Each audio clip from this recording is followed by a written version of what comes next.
Hey, how's it going? Welcome to a new episode of the Improper Critics. We missed last week. I was deathly ill, so forgive me for that. I'm recovering, Yeah, you were dying, so brother. ignore my background. But I'm here. We're here. I am, of course, Adam, aka RisenGaia, here with Derick, aka MrJeriKu, which That's you me. can catch us both over on Twitch. Me doing D&D, him doing variety streams.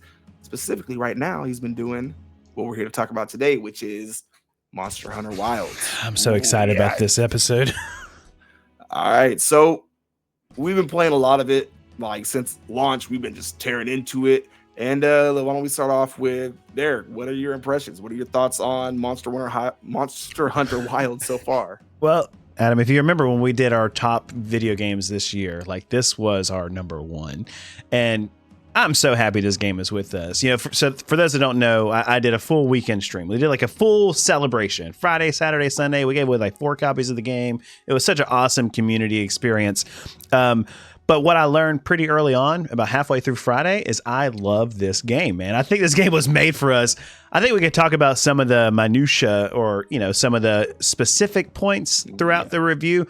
But overall, love the game. Like this will be a staple in my rotation for quite some time. What about you? What are like your high level impressions so far? I would say the same. I can't remember exactly which Monster Hunter I first played. I think it was like Ultimate or one of those back on PSP or Vita. I can't remember which, but I always liked the concept. Never really hooked me because they were always a little clunky to me. And then Worlds came out. Loved Worlds. Worlds really hooked me in. And I played it like endlessly. Didn't play much Rise because, it was Nintendo and then it was a port. And then I just kind of didn't have time, right?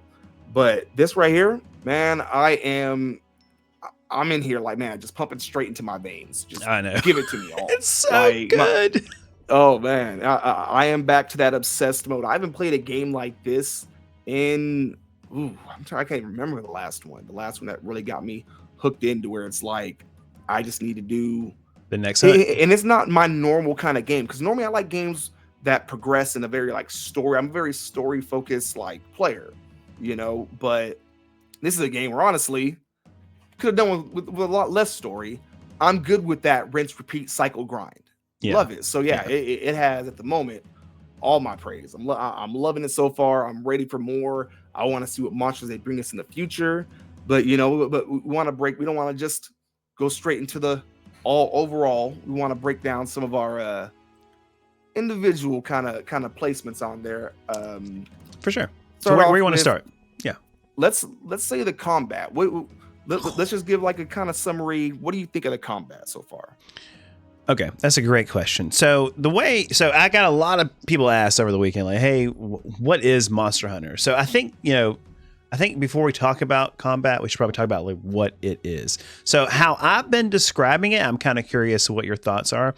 I've been using Monster Hunter is Street Fighter meets Dark Souls. And what I mean by that is every character or every weapon is basically its own character, right? You have different move sets, different combos. You got to know when to go in, when to go out, when to go to the left, when to go to the right, when to hit the head, when to hit the tail. Like every weapon is its own basically Street Fighter character, and every monster is basically like a Dark Souls boss. Like if you go into it thinking, oh, this is going to be easy, I mean, you can learn real fast. It is not going to be easy. And not to mention, every monster also has their own move set. And so just like Dark Souls, where if you master the monster and you understand the move set, you can do the whole fight without getting hit. I mean, that's just it.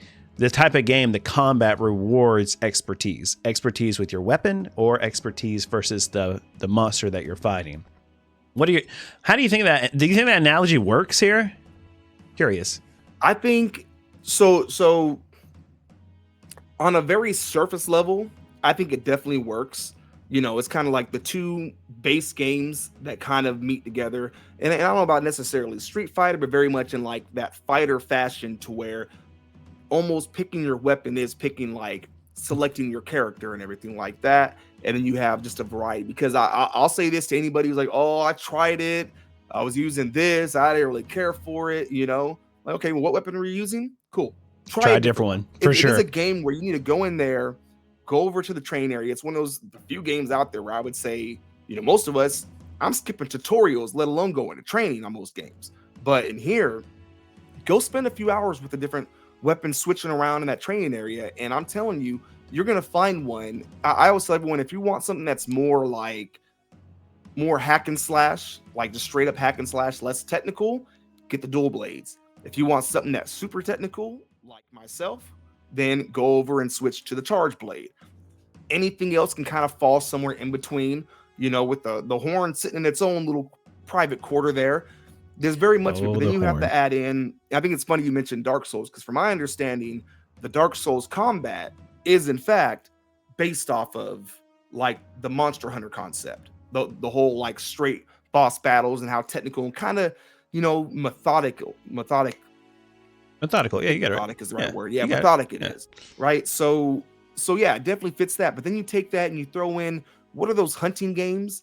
You throw a little bit of that in there. We have to be very technical. It's almost got, more recently, I would say, like think about like The Witcher, right? I know you didn't really, I don't think you really played The Witcher, but for those who did, you can go out, you can just straight fight a monster and it's going to be what it's going to be. Or you can do a little research, figure out what monster type it's going to be. You go, you make sure you have the right potions, you have the right things and stuff like that. Monster Hunter is very much like that. Preparation is as much a part of the game as the actual fight. So, I think it all just blends together to like in that section when we're talking about the actual hunts themselves. It's perfection. It took everything that was great about Worlds. It took some of the things, like I said, I didn't play Rise, but I've checked it out. I've heard enough about it and stuff like that. Added a lot more verticality there. So it took some of that, blended it in there, and then it really polished out like the combat and everything like that to where going back to Worlds now, at the time it felt great. It feels a little clunky compared to like what Wilds is now. For sure. So for sure. Yeah. To me, combat's a 10. The combat's an easy 10. I would agree. Like I started out Friday, Saturday, Sunday playing the hammer because that's what I knew. In the beta, I started with a great sword, and to me, it was just a little bit too slow. I know you get the big deeps, but I wanted to do something a little bit faster. So for all through World and all through Rise, I played hammer because you're right. Like if you play a weapon and you don't like the combat, change your weapon because every weapon plays differently in the game. That's one of the best things about it, in my opinion.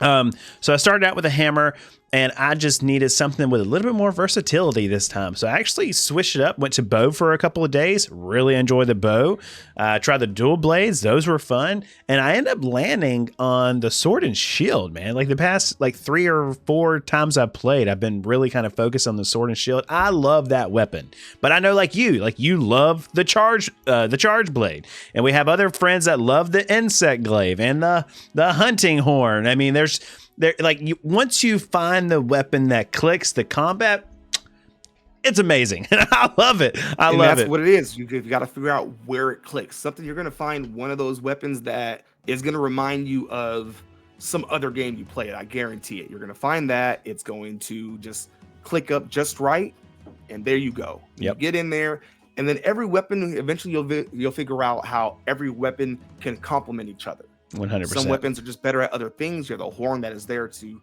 not only kind of work as how the hammer does, but it buffs your other players that are with you as well. Like there is a certain synergy you can get between the weapons and stuff that just makes it all very satisfying. So, all right. So we agree. Combat, 10 out of 10. Top notch. Easily. Nothing to complain about there. From there, what we say we cover, talk about graphics. Graphics, solid. But I've certainly seen some pop in. I've seen some low textures kind of rendering here or there and stuff like that. The distance is great. I can often see, you're fighting one monster and you got another one way off over the hill somewhere. You can probably see him back there, maybe fighting another one. Like the world is active when you're playing and stuff. And that's so cool. You literally feel like you're in these ecosystems, like the way the different monsters react. It's very cool. It's like you've fallen into the worst Jurassic Park ever. Yeah. I would agree. That is a pretty good comparison for sure. Yeah. So But you're on PC. I am. So let's point out that I'm on PS5 and I've had no issues with like the game running. I've heard some things on PC. What's like your PC experience been with it?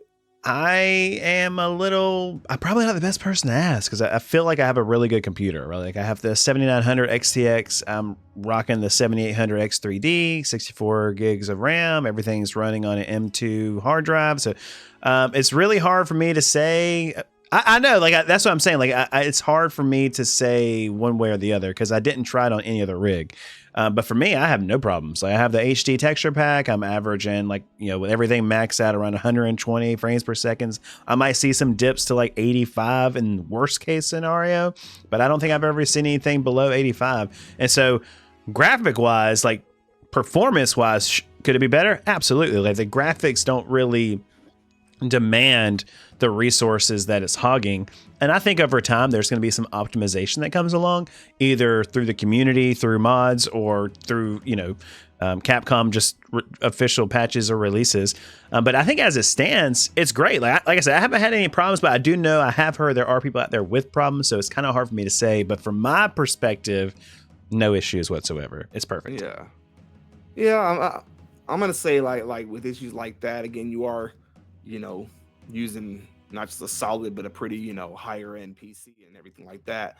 So I would say like, if it requires all that to keep it running solid, that is an issue that I hope they fix like soon, because I mean, I hate to see great games spoiled by like, bugs or, because there are certain games that'll get away with it. If you are Bethesda, then we see your game crash. We're like, oh, that's so charming. If you're not Bethesda, then it's not funny.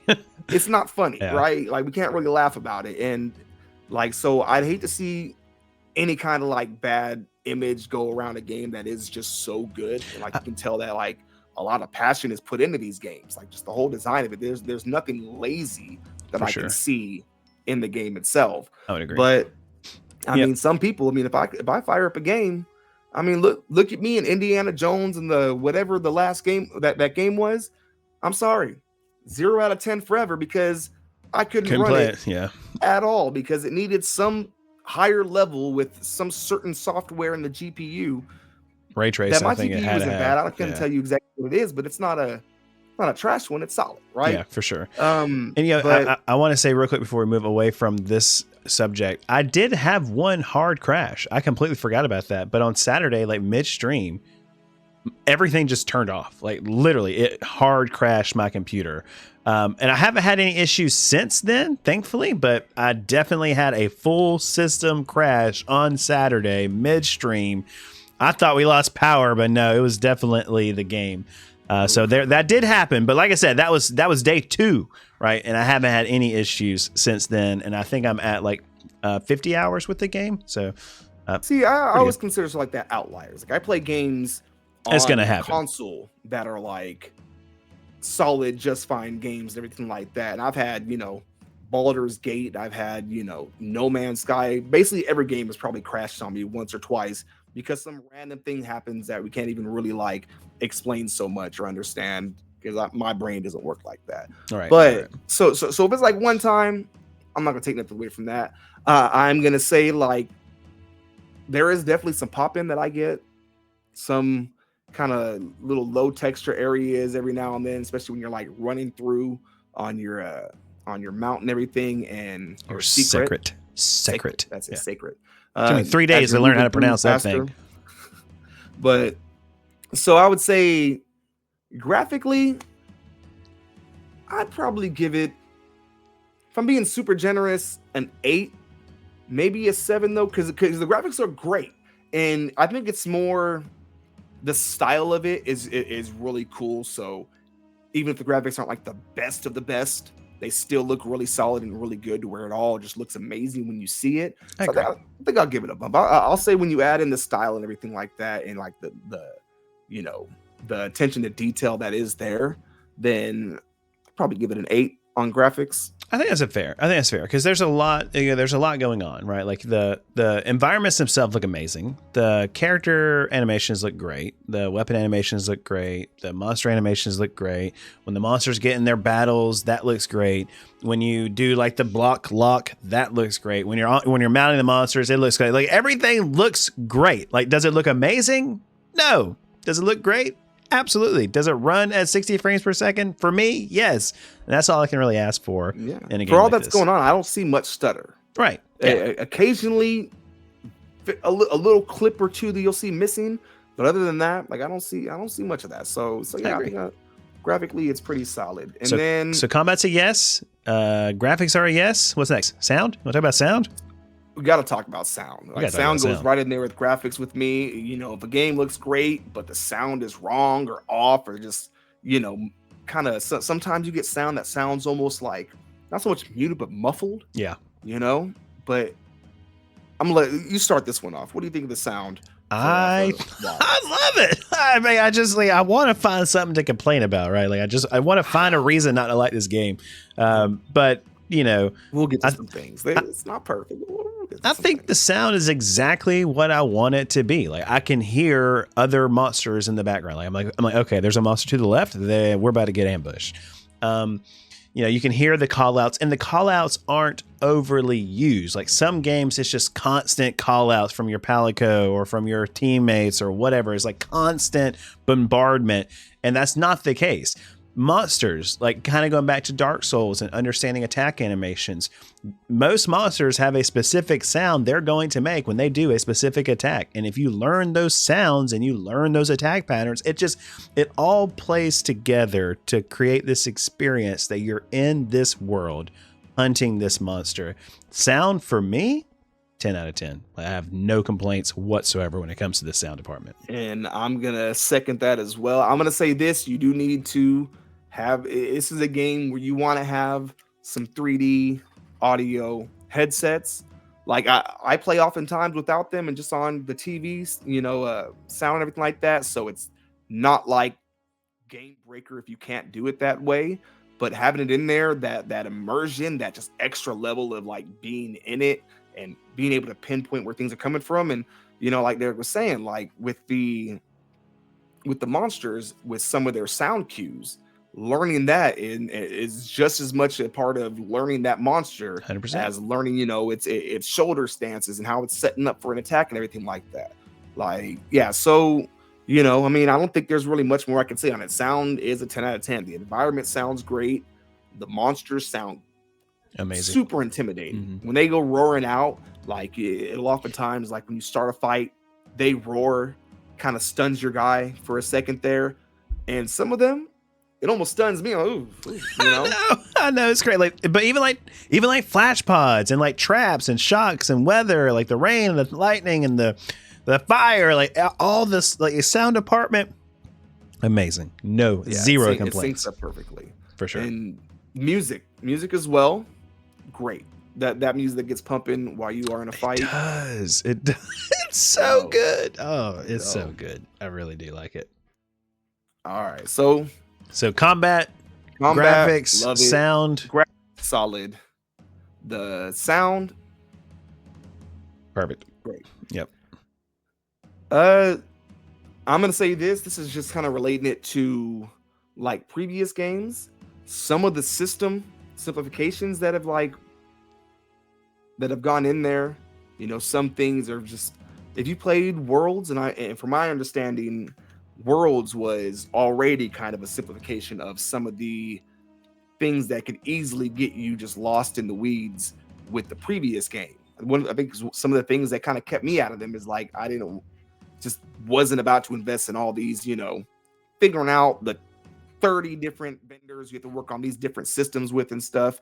And this one takes that to a whole other level to where I think it is. I know people get upset about games like weakening themselves or whatever, you know, kind of making it less of a challenge to the game, like hand holding, so to speak. Yeah, exactly. You know, to try to bring in more general audiences. And I'll say this, I think Monster Hunter did the right approach. It's not lessening the challenge in the game. People have said that, but I think someone else had said, I think it was credit to the guys over on Game Ranks. I think one of them had said over there, like, whatever Monster Hunter you started off with, you're gonna say that's the hardest one you played. I started off with World. Yeah, I started off with I kind of Worlds. agree with that. Worlds probably felt a little harder, but it's because I've learned more. I know what to do now, so I'm not going in there just completely blind. But I think this has the right approach of simplifying the things that don't need to be a challenge. Yeah. Like they do a lot of things like this game. I mean, the way I look at it is Monster Hunter. You're right. Like Monster Hunter, I think the one before Worlds was Ultimate. I can't exactly remember which one it was, but it was a great game. Like that's where I kind of started and really started looking at Monster. I'm like, okay, this is a really cool franchise.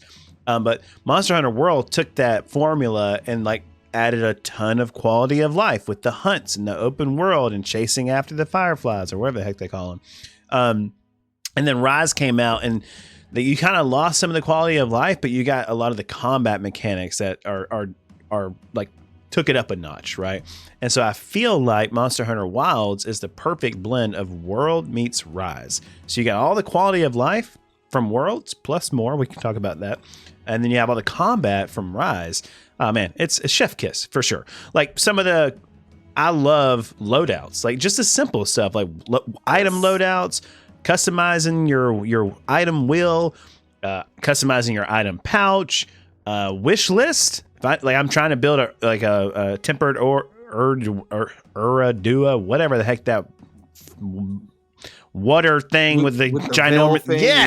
Yes, I'm farming that right now. But I set up that piece of armor. It's on my wish list. I know exactly where I can go to find those items. It's great. I mean, it's so many things that just make it easier to achieve this stuff outside of the actual monster hunting. For sure. The monster hunting is still where the challenge is. That is still, but without all of this just unnecessary like stuff to weed through before you get to that step, or after you do that, you got to go jot down, oh, do I need this part? Do I need that? No, like I used to have spreadsheets of like what I'm looking for and stuff like that. Yeah, like, where to get it. Yep. It was wild, but now was it Monster Hunter Wild? Oh no, Monster Hunter Wild simplified it, made it much more approachable. And I think that's the right kind of like how to bring in more people into these kinds of games, is make it easier to step in and just play the game. It's not so much of a headache like, oh man, I gotta take a day to go and look this all up, and take your time, go into the training room, do some practice and stuff like that. But beyond that, you just want to play. For sure. That's just the way it is. People want to play their game without having to get a PhD in how to craft an item. It's just so I think it definitely went the right way there. I definitely think we're on the same page there so far. It's a win, now, folks. There is one place where the simplification needs to be like brought to the modern day, and goes kind of going back, you mentioned, in the same way that Monster Hunter or that like Dark Souls and that was inspired by the combat of Monster Hunter. It seems as though Monster Hunter insists on being inspired by the matchmaking of the freaking Dark Souls and all those games, man. Because why does it need to be so complicated? That's the networking system. It definitely takes some getting used to. Yeah, we actually talked about this in our last episode, because that was right off the cusp of the beta. And if you remember, we spent like 2 hours just trying to figure out how to get each other in a hunt. I mean, it was crazy. But once you understand kind of how it works, then you can work around it. Does it make sense? No. Is it convoluted? Yes. Could it be better? Absolutely. Is it serviceable? Sure. It's better than Dark Souls. It's better than Elden Ring, but not by much. I'll agree there. It's still better than those ones. To me, if there's a percentage of people who are going to probably need to look up how to do the matchmaking, and there are, then there's a problem there that needs to just be simplified a bit more. I don't know, maybe behind the scenes there's some programming or some reason why they do it the way they do it. I don't see it. I don't get it. To me, it's like, man, just bring it to the modern age. Let us form a group or guild or whatever like that, which they do have They in do. there. Yeah, they got the You squads. know, Yeah. exactly. But even getting that, it can be a little wonky because it doesn't quite tell you, like, some players might be a little bit further behind. Those kind of things are just something we should be past. Like, sorry, but don't level wall things. If I am a level 25 hunter and I want to play with my level or hunter rank 40 friend, just let us play. So Yeah. I'll die. Let them carry me through. I get it. Instead of doesn't want to like have people getting, but maybe just reduce the rewards when you do it like that or something for people. I don't know. It just seems like there's better ways than putting up barricades for the player. And I mean, it could just be a lot easier. And that's my whole thing. Like, I agree. It could definitely be easier because you have the squads, which I think the squads are a great addition just because it's easier for me to find you. Just go to my squad, right? But you still have the environment. I mean, you still have like the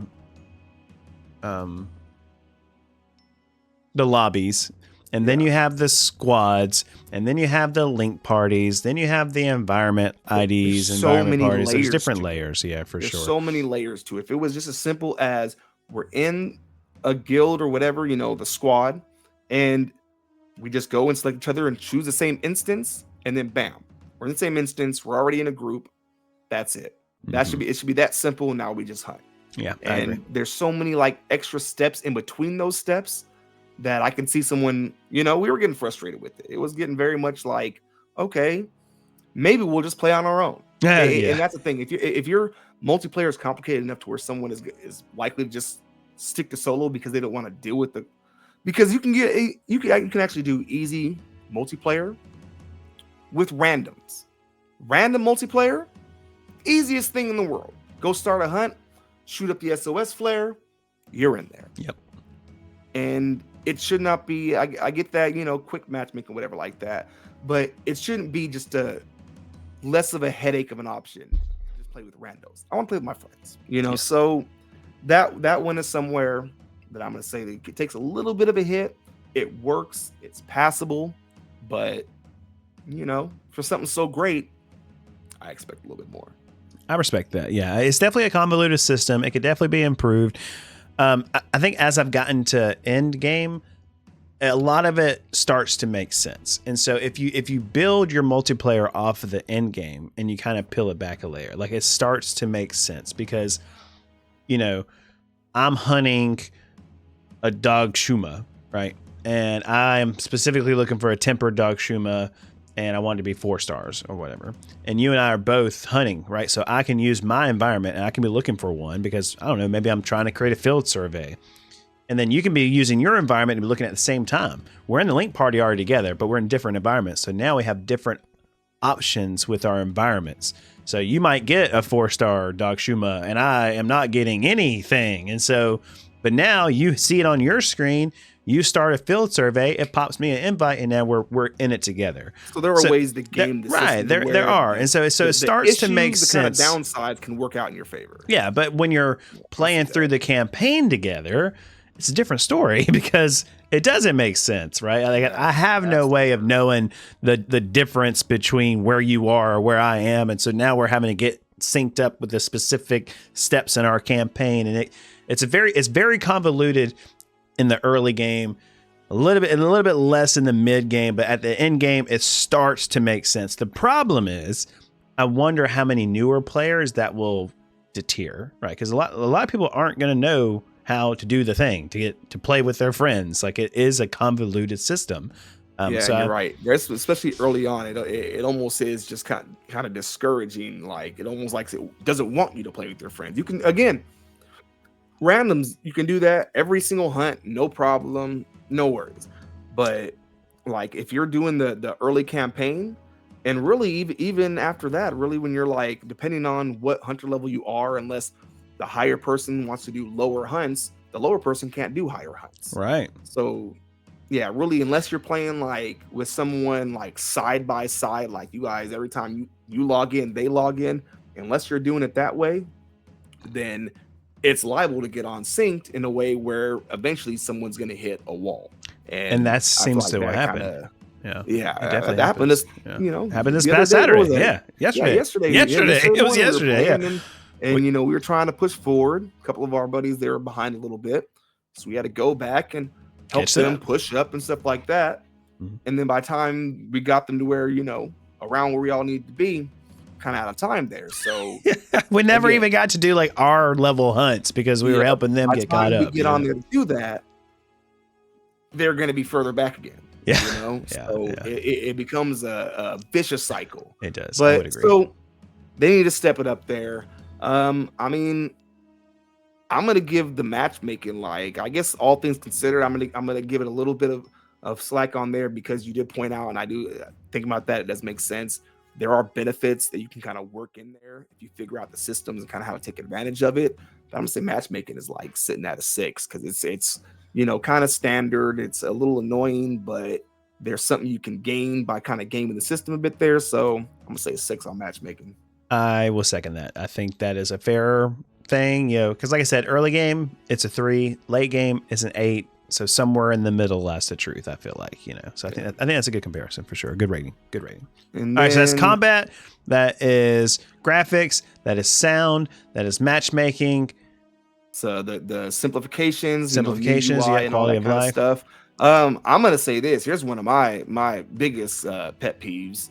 And I know where this is. I already know what you're about to say. oh yeah. Campaign. Let me get my shoulders loosened up here, because You're getting too predictable, brother. I've known you too long. I know stop exactly what you're selling about to me say. $70 games, full games, and then putting all this customization stuff, all these items and this and that on the side, trying to charge me more for it. Oh, you're talking love about your that. game. Okay. I've paid for it. I want the game. I want the whole game in there. I don't want to spend an extra $50 to get your whatever your customization packs. I will buy your expansions. Give me the expansion. I'll give you more money then. But stop. I don't know. To me, that stuff doesn't belong in $70 games. We've seen too many games, like big games, majorly successful games, that manage to get along just fine without it. That it always proves to me that these games don't have to do that. They don't have to. Like, I The haven't Witcher even gave so much content. I All you haven't had to even- pay more for on The Witcher were the expansions, but they just kept That was on. 10 years ago, though, right, brother? Like Witcher 3 is a long time ago, right? No Man's Sky exists. I agree, but And they've I been giving haven't us- even noticed microtransactions in this game. Maybe I'm just not looking, but I haven't even noticed So it. if you get the deluxe edition, Which I do. I have or the they have a deluxe. season pass, and the season pass, I There's a almost season got that pass? edition. Yeah, Where's the season pass? I haven't even a noticed it. season customization or custom, yes, customization pass or whatever like that.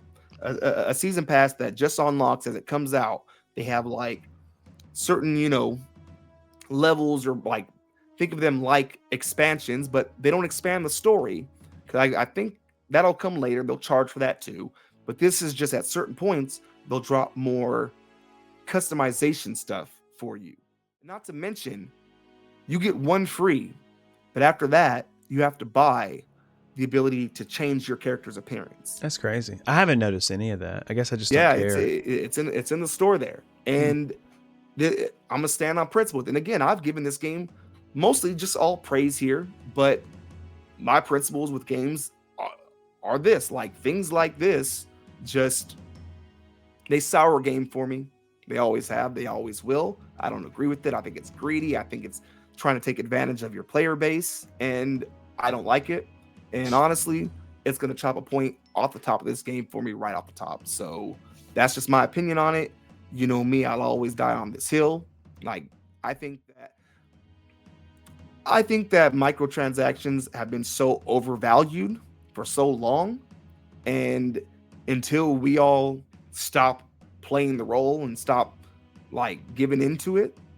Like if this game was free and they were selling a bunch of expansions, and you know, you can customize your character with this and that, yada yada yada, maybe I wouldn't play. I don't know for sure, but I wouldn't be mad about it. It's like, okay, well, you got to make money somehow. I get that. You give me the product, you got to give me something. Games like that, I may even get something that I don't really care too much about, just because I want to support the developer, because I get it. But a full price game, a game that is selling extremely well. What was the number? 8 million in 3 days, I believe it was. Yeah, it's doing great. Something like that. Maybe that number's. It's doing great maybe numbers I'm for sure. Doing great numbers for sure. Insane. Yes, a lot of money. This is like their biggest selling Monster Hunter yet, and to still need to do that is just so unnecessary to me. I don't like it. I don't agree with it. So I guess I just feel it's slightly different. Like for me, as long as you're not putting monsters behind a paywall, I don't care. Right? I don't care if somebody wants to spend $30 on a sword that looks like Thor's hammer, I just don't care. Because I think it's just a nature of game development right now. Like games cost so much money to make. And, there's been arguments here or there. When's the next price going to go up, right? Like, when is the next time $70 is no longer the norm and now it's $100 for a game? Which I think that is a near future that, game prices will go up again. But then on the other hand, you have games like Split Fiction that are releasing for $50. So this is, it's neither here nor there. Exactly. I bet you that won't have a bunch of DLC nonsense. Think about it like this. If those 10% of people are buying these microtransactions and it's allowing you and me to get new monsters without paying a dime, I'm all for that. I don't care. I can care less. I didn't even realize there was microtransactions in the monsters, game. But I mean, but there will also be an expansion at some point. They did it last time with Iceborne. Iceborne. Yeah, and so here's the thing, right? This is all stuff to me that normally would have been in like an expansion or something. Okay. Yeah. Don't get me wrong. Worlds had plenty of microtransaction stuff then too. I didn't like that. I didn't buy any of that either. But I'm going to point it out every time. This is all stuff like, again, having a customization season pass when there's going to be DLC at some point, expansion at some point, and those are like separate. A season pass to me is more game content, not just a thing. Those things should have been together, but they said, we can break that up. We can make more money off of it because people are going to buy it. Like I almost bought the deluxe edition thinking that the season where it says season pass was like, oh, whenever the extra stuff comes out, I'll get that automatically. I'm glad I didn't do it right away because I was like, nah, I'll just do the basic version now. I'll get it later. And then when I went back to look at it later, because I was like, that's when you realized I played it, loved it. I'm like, oh, I'm definitely gonna want it when it comes out. I'll just get it now. And then I looked at it, I'm like, wait, this isn't even that. This is just cosmetics. That's funny. Yeah. I just didn't even notice, man. So I don't have any opinion on it because like I said, I didn't even realize there were microtransactions. So I just haven't noticed it. Anybody listening, let me know what you think. Does that stuff bother you? Because I mean, again, it's not a game breaker for me. I know there's some people out there who are just like, if it's in there, I'm done. I'm not playing the game. Yeah, some people feel very strong. I'm not quite that extreme, but I do try to be somewhat principled, and I'm going to call it out when I see it. Like, do you think it's just not worth worrying about since it is optional and it's not tied to the actual gameplay? Or are you like me and does it kind of annoy you to see that stuff regardless? I'm curious to know. Yeah. Like games like Witcher, Baldur's Gate, No Man's Sky, so many of these other games that have done so extremely well for so extremely long that those games could do it without doing all that to you. Like, does it bother you when a game does, or does it just whatever? Yeah, I'm curious to know what other people think. So let us know. Yeah. Let us know in the comments below. Let us know where that line you're falling on. All right, I got one last thing to talk about. Go for it. What are your thoughts on the campaign? The story. Campaign. I would say, as far as the actual gameplay of the campaign, loved it. Okay. Because the gameplay of the campaign is doing the game, going and fighting monsters. Yep. What I will say, could have used so many less cut scenes, and each one could have been so much shorter. It's way too talky. It wants to give me way more information than I really need. I get it. There's going to be someone out there who's like really into it, but man, it was just so much slogging through. Like the first 3 hours, maybe I sat through all the cutscenes and all this and that. After that, I'm like, man, like just every start skipping them. Turn, it's another one. Yeah. So I'm just skipping them. I'm like, no, I don't care anymore. Like, and I think that's what it is when you go so heavy-handed, so ham-fisted with all of this like story you want to feed people. It just, at some point, you stop caring. Like I run D&D, right? And I understand that I need to present a world where you can plan and stuff like that. And I need to build lore and I need to, convey to you what's going on, stuff like that. But I will tell you this, and this is a tip out there for any dungeon masters: over monologuing can be the death of a campaign because it's going to get people bored, right? You think that they're so, clinging on to your every word, and you're just painted in this tapestry of fantastical whimsy, but really, you are just over there. I can't say exactly what I was going to say because we're trying to keep this all family friendly, but you are just over there, just kind of, you're in your ego, and I feel like some of that's what this is. They went a little too far with it. They're wanting to tell this crazy story everyone's going to get hooked on, and I think the lore in Monster Hunter is pretty cool, but considering that it is a game that is so much of a cycle, the way it plays, I just don't think it needed so much. Like, cut each one, most of the cutscenes, cut them in half. Maybe take about a third of them out and condense your story within those kind of moments. It should have been, here's the setup, right here. The longest cutscene should have been the very beginning, kind of the setup, and then you fight 2 or 3 monsters, then you get some other cutscene, and then you get an assignment that gets you going to fight another 2 to 4 monsters, and then you throw some other ones in there, kind of spread it out, pace it out that way. But when it's cutscene, partially fight a monster, that then ends for another cutscene, which then that ends, you have to go over here to talk to this person for another cutscene. At some point, dude, like, it's a lot, yeah. I agree with basically everything you're saying. I mean, for me, like, I was really invested in this story for like Friday and Saturday, and like halfway through Saturday, all of Sunday, I was just skipping it. Like, I don't even know the end. I have no clue what happened because somewhere I got to the point where I was like you. I'm like, I don't care. I just want to smash something with my hammer, right? That's just kind of where I was. So I think at some point I'll probably go back and like rewatch maybe the cutscenes, or maybe just like read a synopsis of the story, because I kind of want to know what happened. But like I'm not really sure what happened with the kid. Like I know he's important, and now there was like this Deckard Cain guy from Diablo. I don't even know how he got in there. Yes, I caught some of it here or there because I'm pretty good on catching things from context, but yeah. Well, I don't know. It is what it is. I think it's probably, it's there for people that care, because there are a lot of people that care about campaigns, but it's there, it's skippable. Thankfully, it's skippable. Imagine if you couldn't skip it, that'd be crazy. Yeah, but some of them are multiple cutscenes. Most of them together. You skip one, you're right, and then it goes to the kind of mini cutscene to where you're stuck in a conversation and you can't skip. You got to tap through it for sure. And then after that, it'll go into another cutscene. Yeah, that you then have to skip. Pretty bad.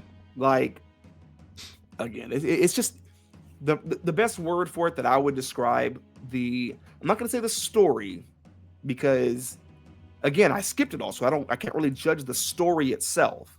I got some of it, seems all right, but it's a little, a lot of like fantasy babble and all this and that.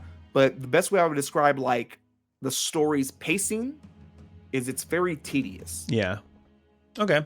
I can see that. And I don't have an argument for that. I feel like it was, like I said, I can't really rate it because I just started skipping it, so that's just kind of where I am.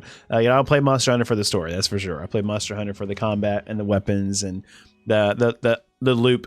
And I feel like that's probably that's great. I think that's what we should probably talk about. And then maybe that, I can't think of anything else, but let's talk about the loop. Let's talk about the Monster Hunter loop.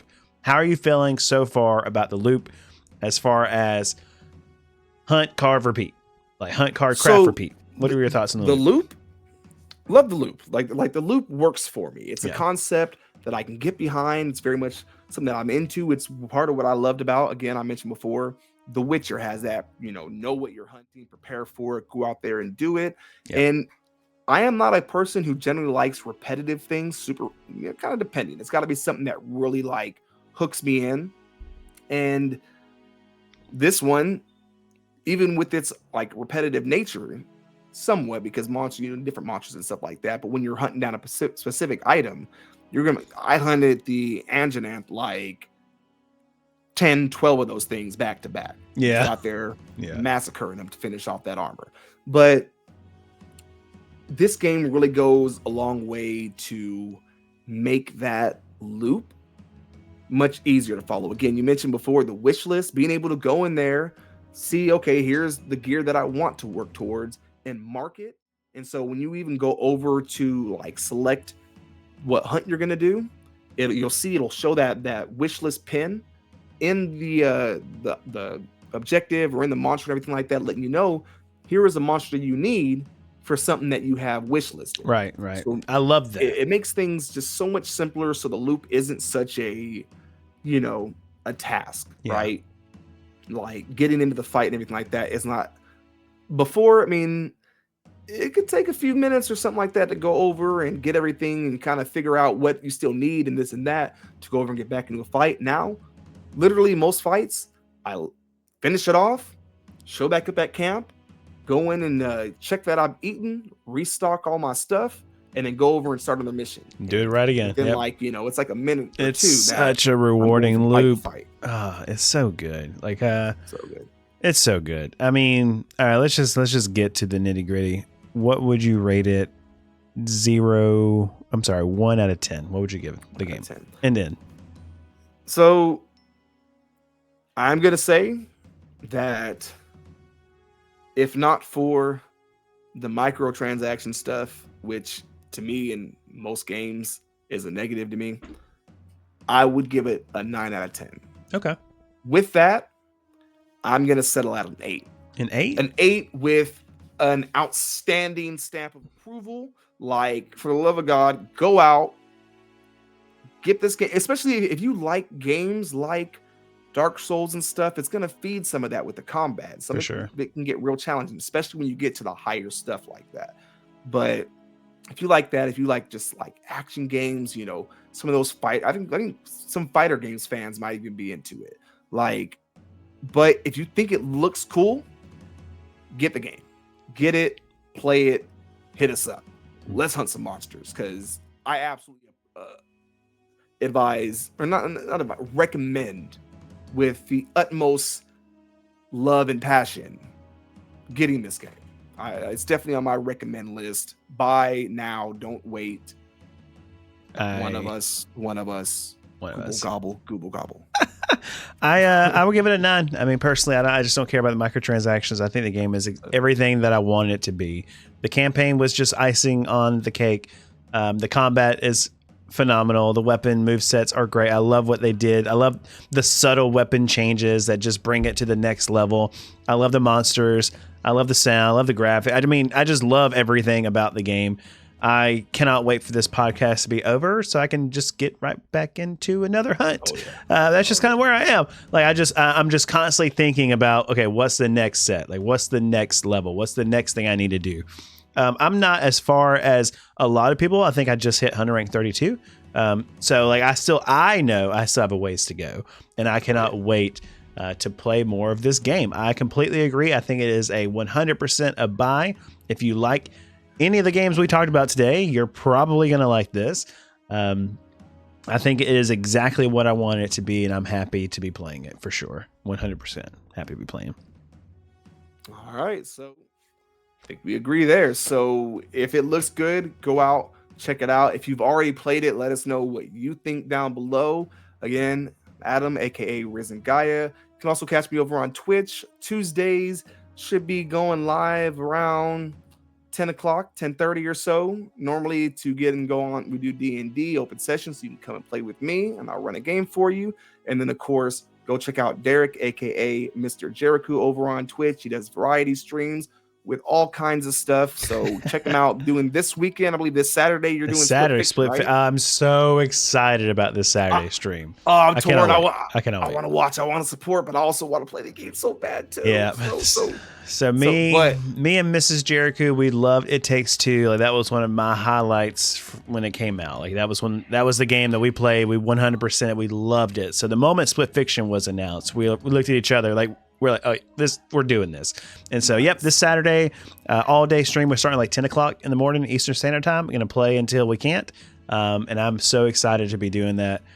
So yeah, be sure to check us out. You can see us in like Adam said. That is March 15th. So March make sure you go over and check that out there. And come over, check me out on Tuesdays at 10. We're doing D&D. You know, you want to play some. But he's a great DM. He's done 3-4 campaigns with us. So shout out to Adam. You can do it, dude. I'm excited for your next campaign to start. Do you have a date like when the next one's starting? Or are you kind of still in the sign up phase? Like, what are you doing? Right now, what I'm doing is I'm going to do the Tuesdays, the open sessions, where basically just anybody can come in. You know, I'll probably have some pre-made characters, or maybe, you know, depending on, you know, what the flow is at the time, you can put one together real quick. I have all the stuff unlocked on D&D Beyond, so hook you up with the link, you'll join the Discord, and we'll just start running the game there. And kind of while doing that, I am going to be looking for players. First off, I got to set exactly. I'm thinking like Monday evening, and looking for players who can, you know, have a good time and stuff like that. You know, something a bit more organized as opposed to the open session where it'll be a lot of improv and stuff like that. This one, still, I improv anyways, but want to, you know, find the right players and stuff like that. So once I find the right players and really set in stone the day, that's when we'll get like a full, more official, like classic campaign going. But for now, I just want to play. Honestly, I just want to play Dungeons and Dragons. It's been a while. I have actually a lot in the in-person game set up on the 30th. Nice, man. I'm excited for you. The last Sunday of the month. I haven't played in so long, so I am stoked to do that. I'm excited for you. Yeah, our last campaign kind of fills it out because just life just got so busy. You know, that's what happens when you're working with 4 full-time, you know, workers. It's hard to make that happen. That is the number one killer of campaigns, is schedules. For sure. I'm excited for you. Don't forget to tell us what you guys think down below. Like, subscribe. Just hit the button. Just do it. Just hit the button. Come on. We're fun. It's worth it. We know it. It's worth it. It's worth it. And, you know, I hope you enjoy it. Let us know what you think. Did you pick it up? Did you like it? Was it not your thing? If it wasn't, what weapons did you try? What didn't work for you? If you haven't tried Sword and Shield, try Sword and Shield. Or, you know, be a winner and go for Charge Blade. But anyway, all right. I think that's pretty much it. That's going to be it for us. Y'all Thanks, have a good everybody. day. Have a great one. See y'all next time.